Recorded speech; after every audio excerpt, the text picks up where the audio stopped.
사무엘하 2장 1절부터 4절 상반절까지 함께 보겠습니다. 사무엘하 2장 1절부터 4절 상반절, 구약성경 464면쯤 됩니다.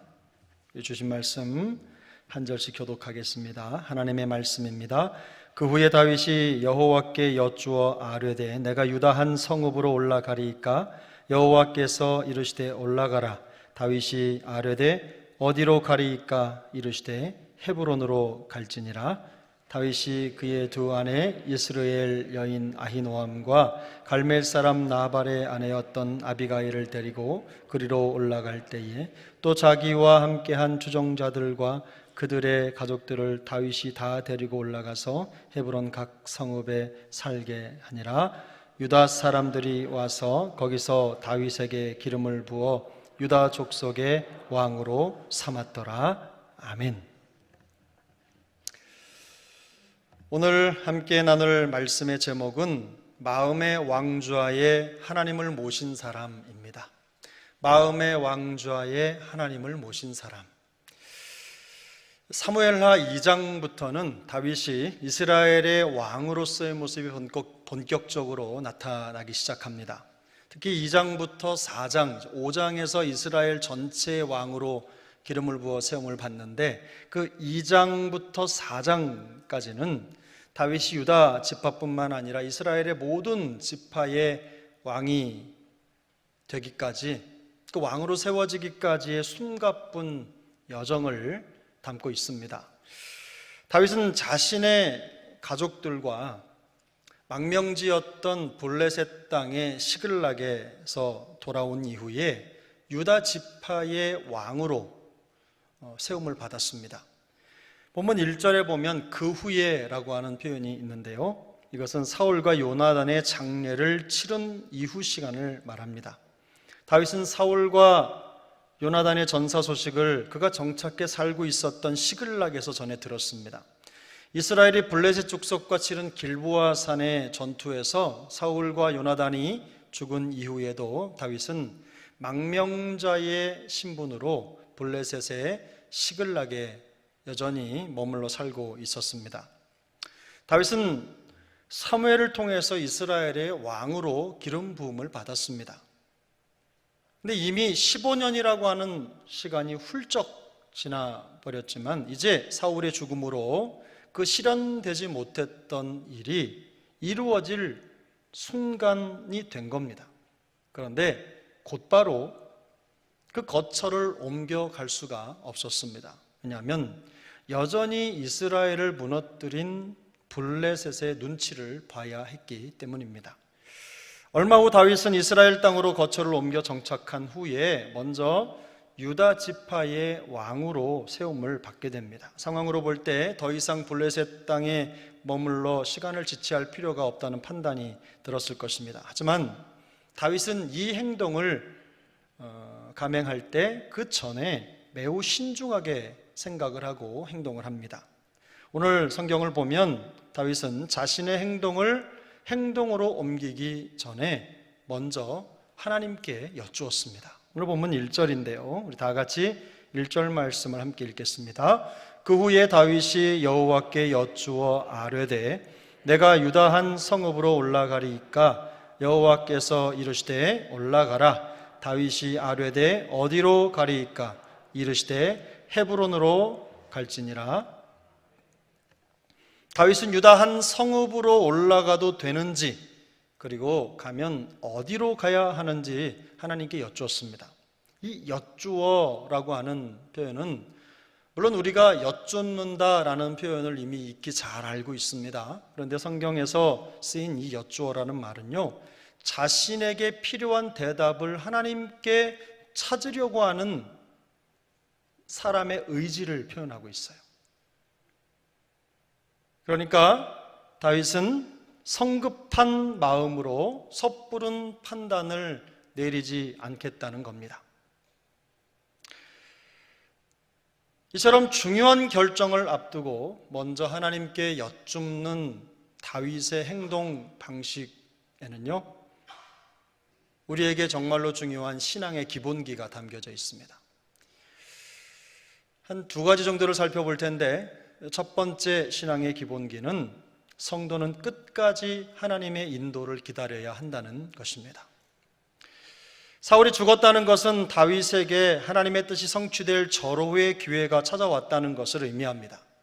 불편한 망명 생활을 접고 고향으로 돌아가 오랜 수건을 풀 수 있는 기회가 찾아온 것입니다. 하지만 그는 그 기회를 재빠르게 취하기보다는 묵묵히 하나님의 지시를 기다렸습니다. 그는 모든 것이 순조롭고 자기에게 유리하게 돌아가는 상황 속에서도 하나님의 인도를 기다렸습니다. 다윗은 광야의 지난한 도피 생활을 통해서 끝까지 하나님의 인도를 기다려야 한다는 것을, 그 값진 교훈을 경험을 통해 배웠습니다. 우리 사무엘상 27장 1절 2절 말씀인데요, 우리 다 같이 한 목소리로 읽겠습니다. 다윗이 그 마음에 생각하기를 내가 후일에는 사울의 손에 붙잡히리니 블레셋 사람들의 땅으로 피하여 들어가는 것이 좋으리로다. 사울이 이스라엘 온 영토 내에서 다시 나를 찾다가 단념하리니 내가 그의 손에서 벗어나리라 하고, 다윗이 일어나 함께 있는 사람 600명과 더불어 가드왕 마옥의 아들 아기스에게로 건너가니라. 아멘. 다윗은 그 마음의 생각을 따라서 유다를 떠났습니다. 그리고는 블레셋이라고 하는 적군이죠, 적국에 들어가서 살았어요. 그러니까 유다를 떠나 블레셋으로 망명하게 된 것은 하나님이 그에게 거리로 가라라고 말씀하시는 게 아니라 그 마음의 생각을 따라 간 것입니다. 그것이 집요한 사울의 추격을 피할 수 있는 최선의 방법이라고 생각했기 때문입니다. 하지만 그 결과는 참혹했습니다. 블레셋 땅 시글락에 머무는 동안 그는 민족에게 자신의 칼끝을 겨누어야 하는 위기를 맞게 됩니다. 블레셋 왕 아기스의 명령을 거절할 수 없었기 때문입니다. 뿐만 아니라 아말렉의 공격을 받아서 모든 가족이 몰살을 당할 위기를 경험하기도 했습니다. 거기에 더해서 이스라엘의 왕 사울과 그의 아들 요나단이 죽고 수많은 그의 백성들이 도륙을 당하는 참담한 상황을 두 눈을 뜨고 목격해야만 했습니다. 그는 여러 가지 고통스럽고 굴욕적인 경험을 통해서 자신의 생각이 아니라 하나님의 인도를 따라야 한다는 이 값진 교훈을 배웠습니다. 이것 하나를 배우기 위해서 아주 값비싼 수업료를 지불한 셈입니다. 청소년기에 접어든 자녀들은요, 어른 말을 잘 듣지 않습니다. 정말 안 들어요. 우리 어머님 표현을 좀 빌리자면 징글징글밖에 안 들어요. 험난한 인생길을 먼저 걸어온 부모 입장에서 조언을 좀 해주어서 더 좋은 인생을 살도록 돕고 싶은데 먹히질 않습니다. 뭔가 좀 말하려고 하면 내가 알아서 할게요. 저도 알아요. 안다니까요. 그만 좀 해요. 이렇게 말하는 게 다반사죠. 아니면 조언을 건네려는 어른들에게 일명 꼰대라고 부르면서 비아냥거리기까지 합니다. 시대마다 조금 다르기는 하지만 시간을 덜 낭비하고 더 효율적인 인생을 살아갈 수 있도록 돕고 싶은데 들어먹지를 않아서 답답한 일이 종종 생기곤 합니다. 이런 자녀들은 별 수 없습니다. 인생의 쓴맛을 경험하고 비로소 교훈을 얻도록 하는 방법 말고는 다른 길이 없습니다. 억지로는 안 되니 시간의 선생님에게 맡길 수밖에 없습니다. 신앙생활의 여정도 비슷합니다.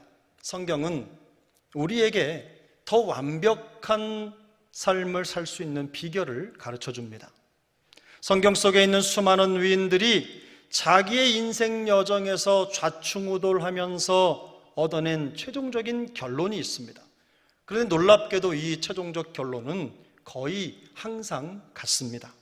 우리 잠언 3장을 함께 보겠습니다. 잠언 3장 5절 6절 말씀인데요. 함께 읽습니다.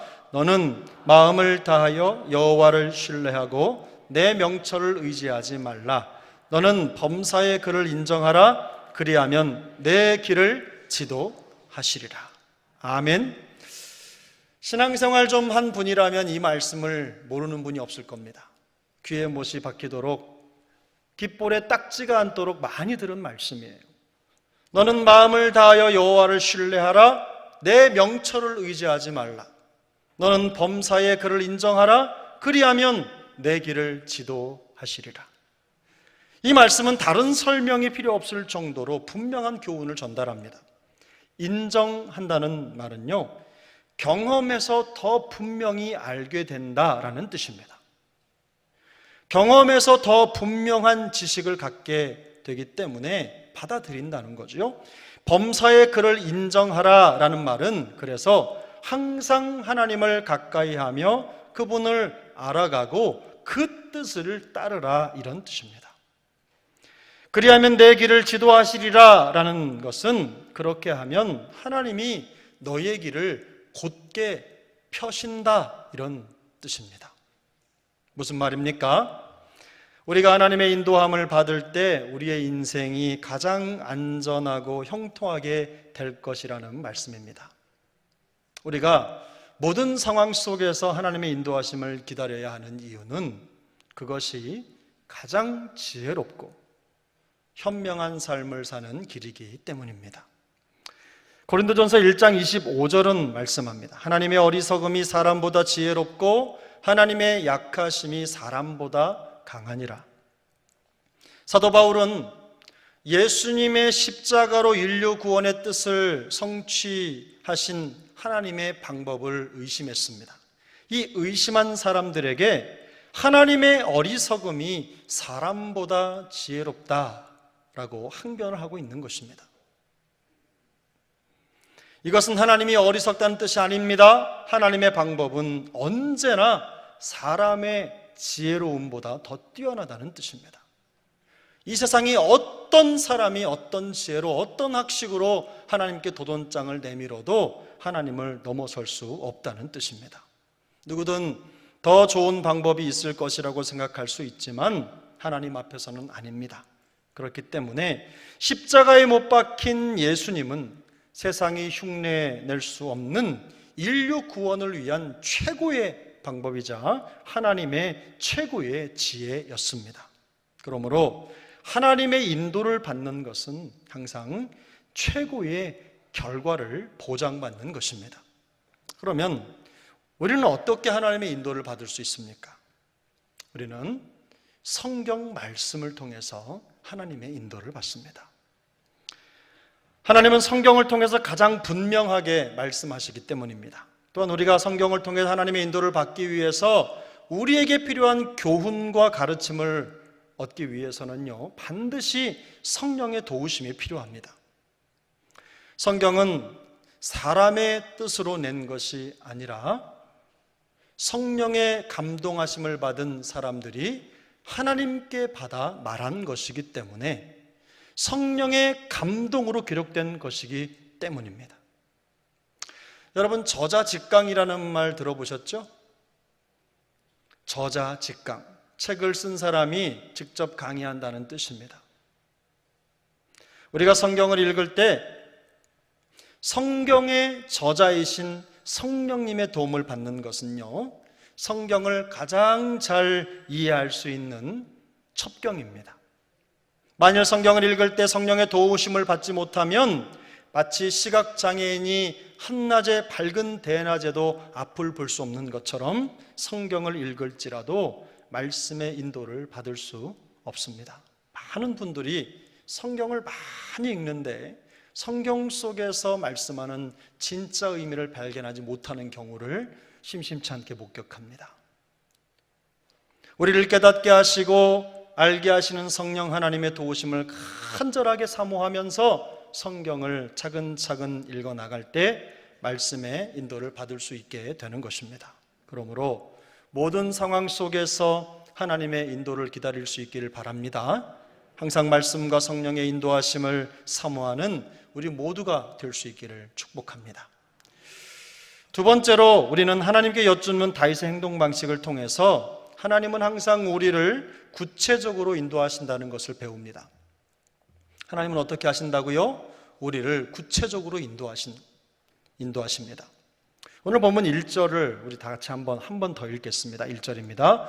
그 후에 다윗이 여호와께 여쭈어 아뢰되 내가 유다 한 성읍으로 올라가리이까? 여호와께서 이르시되 올라가라. 다윗이 아뢰되 어디로 가리이까? 이르시되 헤브론으로 갈지니라. 아멘. 다윗은 하나님께 내가 유다 한 성읍으로 올라가리이까? 라고 여쭈었습니다. 다윗이 유다의 한 성읍에 관해 질문한 것은요, 유다 베들레헴이 그의 고향이기 때문입니다. 누구라도 고향에 가면 환영을 받죠. 그리고 더 많은 우군들이 있습니다. 다윗이 알고 있는 사람들, 다윗과 함께 힘을 모을 수 있는 사람들이 유다에는 제법 많았습니다. 그랬기 때문에 그는 유다 한 성읍으로 갈지를 하나님께 여쭌 것입니다. 다윗의 질문에 대해서 하나님은 단지 올라가라 라고 말씀을 하셨습니다. 그리고 어디로 가리까? 라고 묻는 질문에 헤브론으로 가라고 구체적으로 말씀하셨습니다.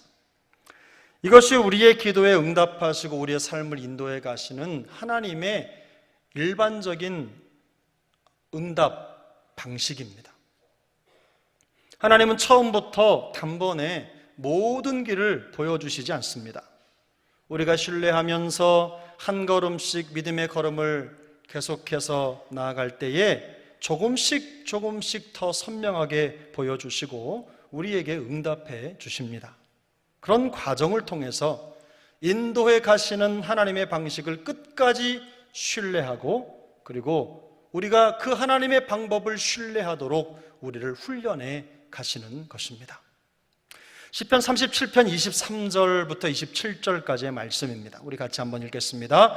여호와께서 사람의 걸음을 정하시고 그의 길을 기뻐하시나니 그는 넘어지나 아주 엎드러지지 아니함은 여호와께서 그의 손으로 붙드심이로다. 내가 어려서부터 늙기까지 의인이 버림을 당하거나 그의 자손이 걸식함을 보지 못하였도다. 그는 종일토록 은혜를 베풀고 구워주니 그의 자손이 복을 받는도다. 악에서 떠나 선을 행하라. 그리하면 영원히 살리니. 아멘. 이 시편은 다윗의 노래입니다. 다윗은 하나님을 의지하고 믿음으로 살기만 하면 편안한 삶이 보장된다고 말하지 않습니다.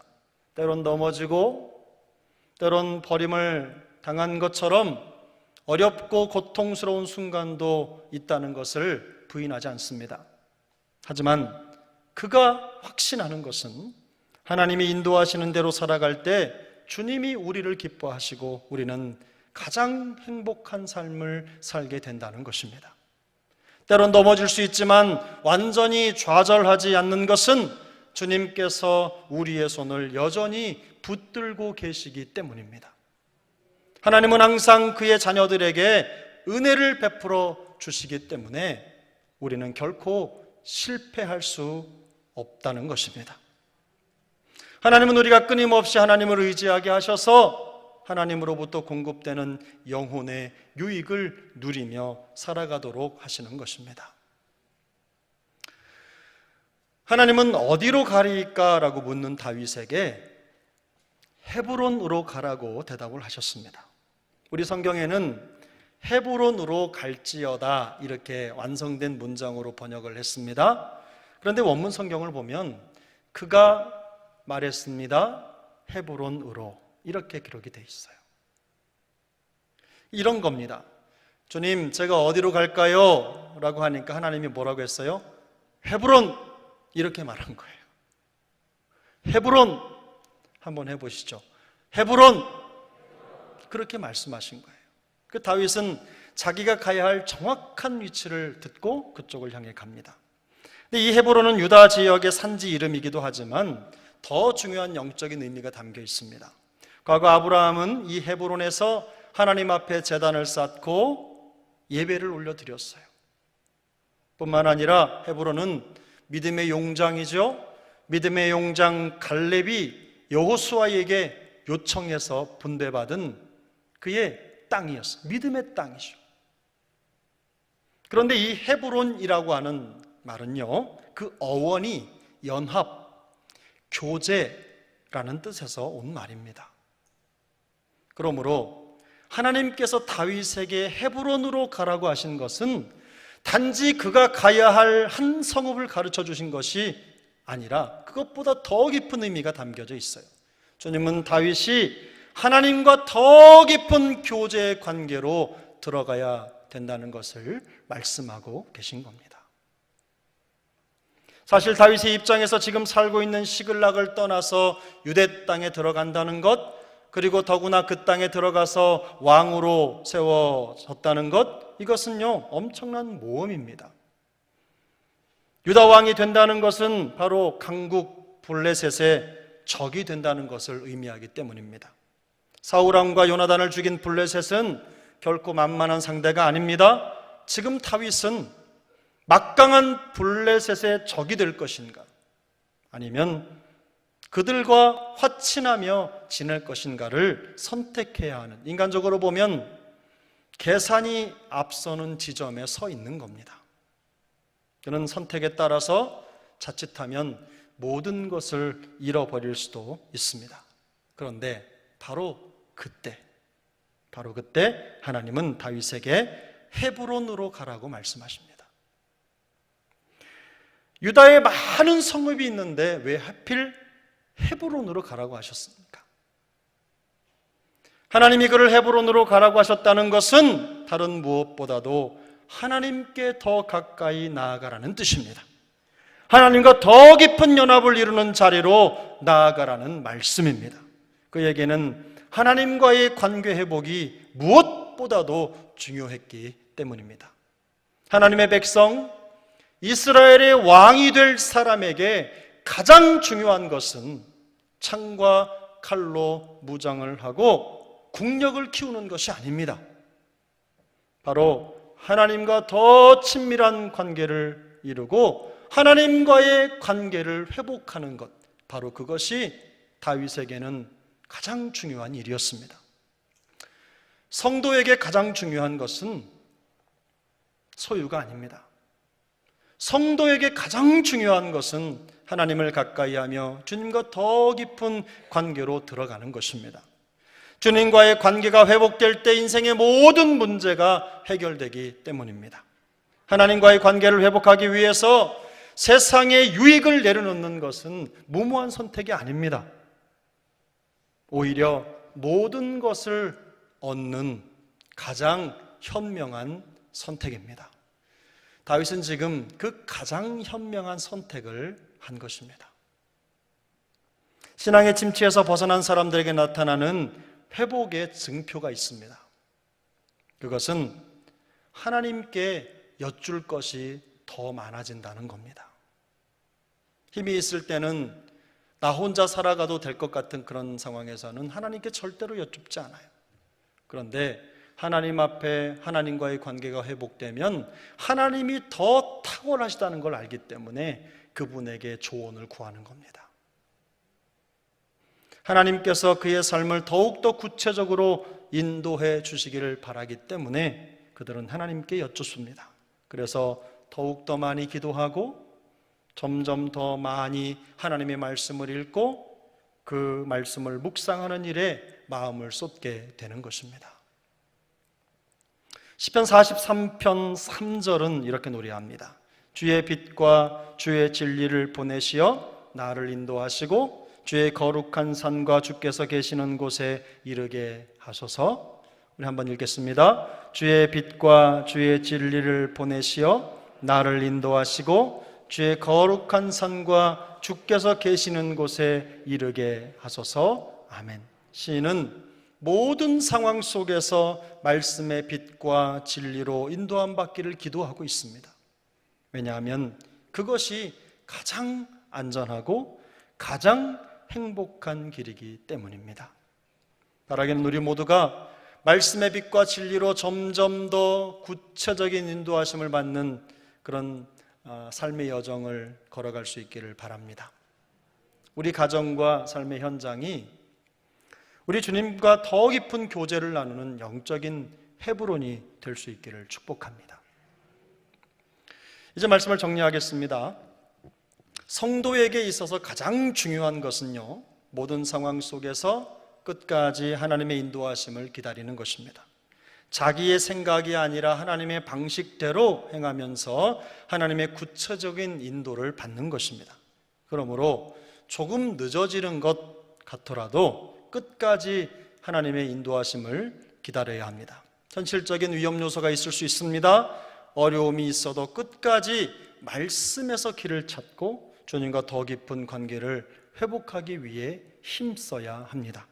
왜냐하면 성도는 하나님과 그분의 말씀인 성경 말씀의 인도를 받을 때 후유증 없는 완벽한 인생을 살 수 있기 때문입니다. 다윗은 모든 것이 잘 풀리고 평안이 찾아왔을 때 오히려 하나님께 여쭙고 답을 구했습니다. 이것이 하나님과의 관계가 회복된 사람의 진짜 모습입니다. 근데 우리는 반대로 살죠. 어려우면 기도하고 형통하면 잠을 잡니다. 마음의 시련이 찾아오면 기도하고 삶이 편안하면 누워 잠을 자요. 성경이 말씀하고 요구하는 것을 거절하면서 거역하면서 거슬러 가는 거예요. 그게 우리 본성이에요. 그러나 여러분, 우리에게 하나님과의 관계가 회복된 증표들이 많이 나타날 수 있기를 바랍니다. 이처럼 어렵고 힘들 때뿐만 아니라 평안할 때, 어려움이 없을 때에도 항상 말씀하시는 주님의 음성에 귀를 기울이고 하나님의 인도를 기다리는 그런 삶의 방식이 우리의 삶의 여정에 잘 자리 잡을 수 있기를 소망합니다. 예레미야 29장 11절은 이렇게 말씀합니다. 여호와의 말씀이니라 너희를 향한 나의 생각을 내가 아나니 평안이요 재앙이 아니니라.